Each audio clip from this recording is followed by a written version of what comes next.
اور اب کچھ خبریں تجارتی دنیا سے۔ پاکستان کی معیشت وینٹیلیٹر پر ہے، لیکن اس کے باوجود بے دریغ درآمد جاری ہے۔ ادارہ شماریات کے مطابق گزشتہ 6 ماہ کے دوران $1 کروڑ سے زائد مالیت کی لگژری گاڑیاں اور موٹر سائیکلز بیرون ممالک سے درآمد کی گئیں۔ رپورٹ کے مطابق ماہانہ بنیادوں پر کاروں کی درآمد 12 اور موٹر سائیکلز کی درآمد 438.71% بڑھی۔ ادارہ شماریات کے مطابق $8.76 کروڑ کے ایئر کرافٹ، بحری جہاز اور کشتیاں بھی پاکستان لائی گئیں۔ اس کے علاوہ $36.28 کروڑ سے زائد کے موبائل فون درآمد کیے گئے۔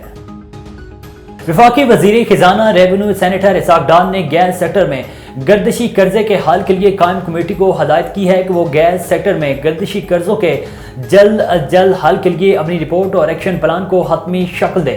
وفاقی وزیر خزانہ کے زیر صدارت توانائی کے شعبے میں اصلاحات کے حوالے سے اجلاس منعقد ہوا، جس میں وزیر مملکت برائے خزانہ و محصولات ڈاکٹر عائشہ غوث پاشا، وزیر مملکت برائے پیٹرولیم مصدق ملک، وزیر اعظم کے معاون خصوصی برائے خزانہ طارق باجوہ، معاون خصوصی برائے ریونیو طارق محمود پاشا، کمیٹی کے چیئرمین اشفاق یوسف طلع، SEC کی chairman, controller general Pakistan, accountant general Pakistan کے علاوہ خزانہ اور پیٹرولیم ڈویژن کے اعلیٰ حکام نے شرکت کی۔